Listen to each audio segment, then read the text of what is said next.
All right, ladies and gentlemen, here's the deal. President Donald J. Trump is the target of Robert Mueller. In fact, Robert the Mule Mueller was specifically told, your job is to destroy Donald Trump and all of his associates so that no one ever thinks they can run against us, the deep state and the globalists, ever again. Now, Roger, we know this. They know this. But they also know that they still don't really have the leverage, the power, or the public behind them to bring President Trump down. But they're going to have to announce this eventually. It's going to come out, Roger. So when do you expect them to officially announce, yes, it's been President Trump that's been the target, and we're at least going to try to indict him? When do you think that they will finally admit that that was the entire reason for the Russian collusion, fake Mueller special counsel witch hunt? Well, and I think even they understand that based on Justice Department opinions that were rendered under the Nixon administration and under the Clinton administration, they cannot currently indict a sitting president. They could conceivably indict him after his presidency, but I think that is unlikely. Now, your favorite congressman, Adam Schiff, the trickiest, slipperiest, most duplicitous con man in the Congress, a true huckster, a fraudster, is sponsoring legislation which would change that and make it possible to indict a sitting president, which is interesting because I was thinking of putting forward legislation that would expel a member of Congress who was found to have secretly used taxpayer funds to pay off a sexual harassment lawsuit. So there's a lot of good ideas floating out there, as well as some bad ideas by Adam Schiff. I have a lot of questions for Congressman Schiff. I'd like to know more about his relationship with the Ukrainian arms dealer Igor Pasternak, and I'd like to know more about Mr. Pasternak's relationships with certain organized crime officials in Ukraine. There's a lot of questions. People want to know about the Standard Hotel. People want to know about the congressman's relationship with Ed Buck. So I would say that Adam Schiff has a lot of splaining to do, but he's too busy using his standard MO. Let me show you how it works, Owen.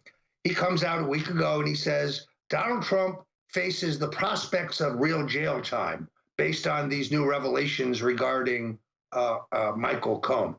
A couple days before that, he said Roger Stone will be prosecuted for perjury on the basis of his testimony for the House Intelligence Committee. Again, Adam likes to make big headline gathering news, but then he can never come up with the beef. In other words, he can never show the substance that proves any of these things are true. This guy is a four-flusher. He's a phony. He's a BS artist. They called Nixon Tricky Dick. This guy makes Nixon looks like St. Thomas Aquinas. He's very shifty in his use of words in that oily, lawyerly kind of way.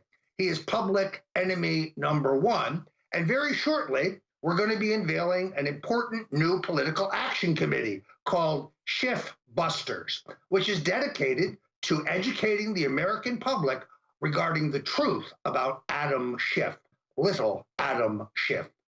The man is a one-man Schiff storm, in my opinion. And you know, I don't need to say this. I think you've got it, Owen. If it's Schiff, flush it.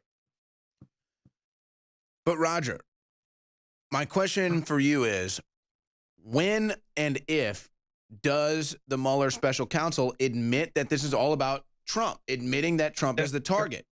Very simply, they're going to admit it in their final report, which will then be sent to the U.S. House of Representatives and will serve as the underpinnings for a vote for the articles of impeachment by the House. Now, let's be very clear. If Donald Trump had an unpaid parking ticket, the House of Representatives, under odious creeps like Adam Schiff and Jerry Nadler and Nancy Frozen-Face Pelosi, they're going to vote articles of impeachment whether there is sufficient evidence to do so or not. but Mr. Mueller's report with trumped up charges of campaign finance fraud. Never mind the 85 million that Barack Obama took from offshore sources that he was never penalized for. We're going to worry about the $150,000 that Donald Trump allegedly reimbursed to Michael Cohen, a transaction which the former head of the Federal Election Commission says is entirely legal. No, that's the basis for their move to impeach the president. Throw in the fact that Michael Cohen was talking to somebody in Russia about a potential real estate development there that never happened. That helps us get Russia in the headline in a misleading way. And that's the basis of their move on the president. So it will be clear, Owen, to answer your question, when Mr. Mueller renders his final report, it will be a document providing the underlying rationale for articles of impeachment in the House. We know that Trump, this is a political game of chicken, and Trump has the documents that will bring down at least the Obama administration's illegal spying. So we'll eventually find out, and this is all documented, how Comey and Obama and all these people were illegally spying on President Trump.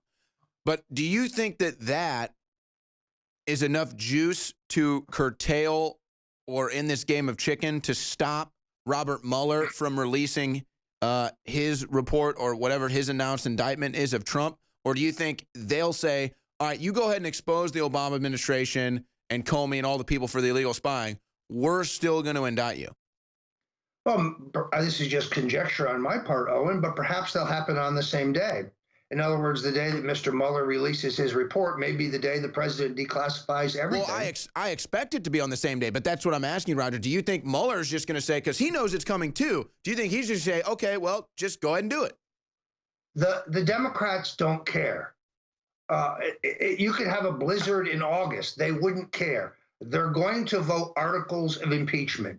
That means you must have a trial in the Senate. It also means that patriots from across this country will head to Washington to stop this with their physical being if they need to. It's called the First Amendment. It's called civil disobedience. It's called free speech.